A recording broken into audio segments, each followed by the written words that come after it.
చెప్తున్నారు. అప్పుడు తారాకి జ్ఞానం ఇచ్చారట. ఏమిచ్చారు? తారా బికల देखी రఘురాయా దీన జ్ఞాన హరిలీనో మాయా చితి జల పావక గగన సమీరా పంచరచిత అతి అధమ శరీరా రామ్ శ్రీయ రామ్ రామ శ్రీయ రామ్. ఏం జ్ఞానం ఇచ్చారు? తారా, మీరు ఎందుకు ఏడుస్తున్నారు? అసలు మీ భర్త శరీరం గురించి ఏడుస్తున్నారంటే, ఇంకో మీ శరీరం ఎక్కడే ఉందిగా, అక్కడికి వెళ్ళిపోయింది. శరీరం ఏ అంగాల్లో ఉన్నారో చూసింటే ఆ అంగాలన్నీ ఉన్నాయి. ఇంకో ఆయన శరీరం ఈ పంచభౌతికంతో నీరు, నిప్పు, ఆకాశం, వాయువు, అగ్నితో ఈ పంచభౌతికం తలకు శరీరం ఖచ్చితంగా ఒకరోజు సో ఆ భౌతిక శరీరం పైన నువ్వు ఆసక్తి, నువ్వు ఏడుస్తున్నావు కాబట్టి ఇంకో శరీరం నీ ముందే ఉండాలి. మరి ప్రాణం అంటావా, జీవనం అంటావా, ఆత్మ అంటావా, ఇది ఎప్పుడు చావదు, దీనికి చావు లేదు. మరి దేని గురించి శోకిస్తున్నావు? ఆత్మ ఎప్పుడు చనిపోదు, అది నిత్యం, శాశ్వతం, పురాణం.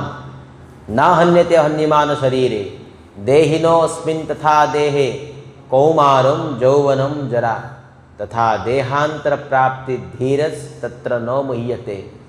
ధీరస్ అంటే ఏంటి? జ్ఞానం. తత్ర నో ముహ్యతే, అటువంటి వ్యక్తులు మోహం అవరు. దేనిపైన మోహం అవరు? ఈ శరీరం పౌరు. ఎందుకు శరీరం పైన మోహం? ఎలాగా ఒక వ్యక్తి కౌమారం, యౌవనం, జర. కౌమారం అంటే ఎప్పుడు పిల్లలుగా ఉంటారు, దాని తర్వాత యౌవనం అవుతారు, దాని తర్వాత వృద్ధ అవుతారు, దాని తర్వాత మృత్యు చెందుతారు. మళ్ళీ దేహాంత ప్రాప్తి, మళ్ళీ దేహం అంతమైన తర్వాత మళ్ళీ ఒక దేహాన్ని పొందుతారు. మళ్ళీ ఆ దేహంలోని కౌమారం, యౌవనం, జర, మళ్ళీ ఒక దేహం పొందుతారు. ఇది ప్రాసెస్. ఇటువంటి ప్రాసెస్ని ఎలాగ కౌమారం ఉన్నప్పుడు, చిన్నప్పుడు ఉన్నాను, చిన్నప్పటి నుంచి యవ్వనంకి వచ్చాం. ఓహో నేను యవ్వనం అయిపోయాను అని ఏడుస్తావా? మనం యవ్వనం అని చెప్పేసి దుఃఖపడతావా, శోకం అవుతావా? లేదుగా. యవ్వనంకి వచ్చామని చెప్పేసి మనం స్టైల్ కొడతాం, ఇంకొద్దిగా ఎక్కువ తింటాం, ఇంకొక ఫోజు కొడతాం, ఇంకా బోర్డు ఉన్నాయి. యవ్వనం నుంచి వృద్ధ అయిపోయి ఏడుస్తావా? నేను వృద్ధ అయిపోయానని చెప్పేసి.